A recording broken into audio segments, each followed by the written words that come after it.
दाउरा हर्लाउँछु एकछिन काटेर टिका पाल्नु भएको रहेछ कता कता गएको पनि रेडी भयो वा हेलो साथीहरू सेवा रो welcome back my YouTube channel साथीहरू म पनि सन्चै छु हजुरहरू पनि सन्चै हुनुहुन्छ होला भन्ने आशाका साथ न्यू डे न्यू ब्लगको साथमा आइसके साथीहरू म तपाईहरुलाई यदि मेरो भिडियो राम्रो लाग्यो भने चाहिँ साथीहरू पक्कै पनि लाइक कमेन्ट शेयर सब्स्क्राइब गर्न चाहिँ नबिर्सिनु होला साथीहरू हाम्रो यहाँ माथि डेमलेहरुकोमा चाहिँ आज सुँगुर काट्ने हेरे अनि नानाले मलाई चाहिँ आन्द्रा धुनु आइज भन्नुहुँदै थियो त्यही भएर म चाहिँ आन्द्रा धुनु जान लागेको साथीहरू नानीहरु म चाहिँ बोजू र म चाहिँ दाउरा काट्दै थियौँ बोजूले एक्लै बाहिर जाने भयो साथीहरू बोजूले एक्लै छोडेर गएको हामी बोजू बाई बाई बाई काम लागिराखेर बोजूलाई चाहिँ हामी चाहिँ दाउरा हर्लाउँछु एकछिन बिचारा बोजूलाई माथिबाट नानाले चाहिँ लिएर आउनुभयो आजको वेदर चाहिँ वाउ बबाल छ नि निनीहरुको घर निनी बाङाहरुको घर के भन न स्नेहरुको घर पनि आयौँ हामी स्नेहरुको घर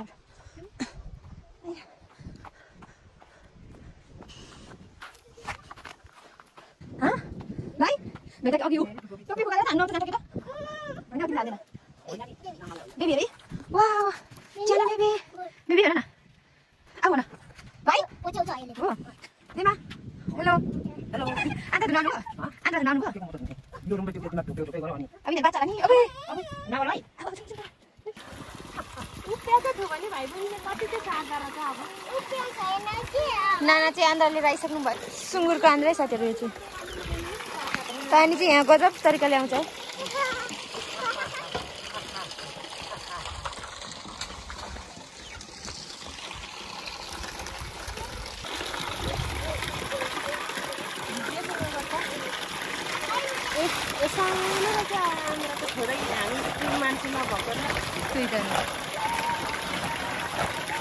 मान्छे नि त थोरै छौँ हामी 4 जना मात्रै हो क्या हुन न 4 जना अनि जितेन्द्र यो भिडियो बन्दा त्यो भिडियो गर्दा अरे एउटा उडाउने चाहिँ साथीहरू यो चाहिँ आन्द्रा चाहिँ कान्छी हाम्रो चाहिँ दाजुभाइले खानुहुँदैन दाजुभाइहरूले चाहिँ खानुहुँदैन तर हामी चाहिँ चेलीहरूले मात्रै नानालाई न आन्द्रा खाने अब यहाँ हेर के त्यहाँ कुट्नुलाई चाहिँ तयार गर्दैछ यो किन यस्तो सिधै बस्दैन हौ त्यो पर अनि अडाउने ठाउँ छैन त्यही भएर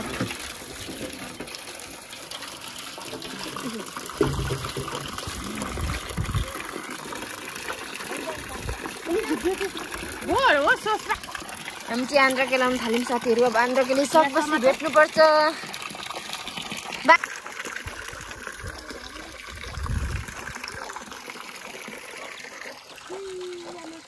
वस्तु हेर्नुहुँदैछ रहेछ मुमाहरू चाहिँ भाउजू बिउ लाउनु हुँदै रहेछ हामीले चाहिँ आन्द्रा धोइसक्यौँ यो चाहिँ भुँडी सानो र त्यो भुँडी चाहिँ यो खोइ उताल्नु न यो बस्सो चाहिँ यति निक्लियो फटेङ्ग्रा फेरि कहाँदेखि अघि फटेङ्ग्रा अरे धेरै नचलाएर हो र मेरो त्यो अर्कोमा त नेटै चलेको छैन एनटिसी कि एनसेल एनटिसी हो एनटिसी त मेरो चल्दैन एनसिएलको त नम्बरकै छैन सकियो साथीहरू दिदीबाई चाहिँ परेन हौ अहिले नै चाहिँ खै ओइ जाटा ओइ जाटा पछि बरु फर्किँदैन भन्दै कराउने के ल्याउनु भएको थियो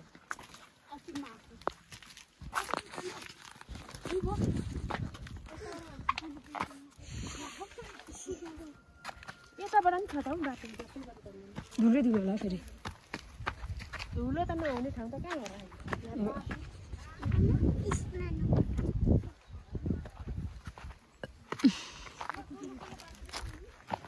हामी त तेरी एक डोको त अब त ठुलो बाजे के होला हेलो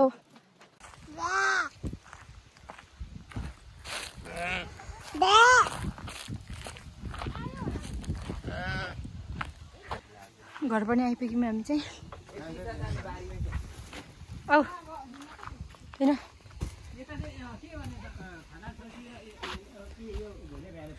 कति धार्ने भएछ मासु 15 धार्ने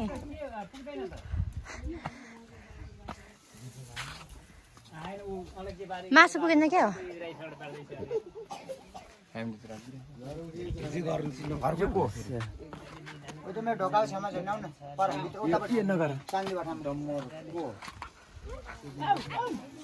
मासु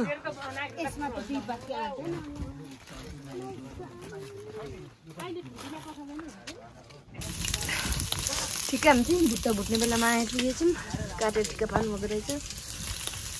ढले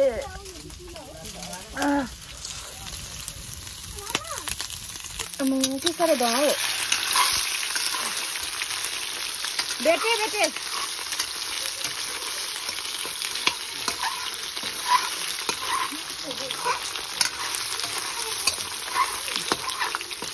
भन्ने मान्छे एकदमसँगले यहाँनिर सुँगुरको मासु पाउँदैछ यसैको फेरि राईहरूको फेस्तु मात्रै चल्छ नि हाम्रो होइन फेरि यहाँ चाहिँ एकदम हिरोनी एकदम राई सुल्टीहरूले पट्याउनु गाह्रो छ नि हौ सुँगुरको मासुमा भुलिन्छ तरुनीमा नभुलेर गाह्रो छ यहाँ चाहिँ भर्खर पिस हुँदैछ होइन यत्रो आगो छ आमामा अब भयो होला नि ओके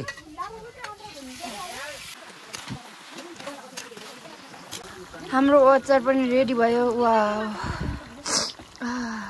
मखमा बनाइरहेको छ तेल नलाउँ भनेको एकदम तेल लगाइहाल्छ कता कता गयो अचारसँग जाँड हाम्रो चाहिँ सुँगुर काटेपछि अचार दिने चलन पनि छ नि लाग्यो होला हौ साथीहरू यो हाम्रो आन्द्रा चाहिँ यता बफिँदैछ आन्द्रा यो बेसा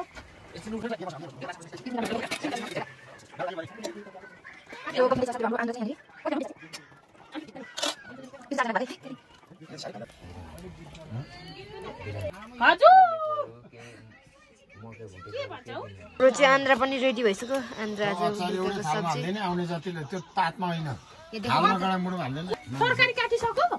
लु ल्याउनु त जुनु अलि उता काटा जाने बेला पकाउनु पर्यो ल्याउनु नभएन यो यति नै हो अब देमदेलाई मासु काट्ने तरिका चाहिँ यही तरिका हो खम्बामा राखेर यो देमदेलाई यति हो तरकारी सुँगुरको मासु उब्रिरहेको छ भने त कहाँ लग्यो के कस्तो भयो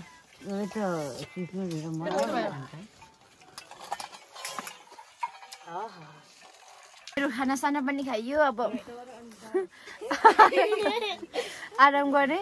भिडियो के कस्तो लाग्यो साथीहरू राम्रो लाग्यो भने please like comment share subscribe चाहिँ गर्नु नबिर्सिनु होला साथीहरू हेलो हेलो ल हाम्रो के हो यस्तो चाहिँ एभ्रीबडी को अनुहार त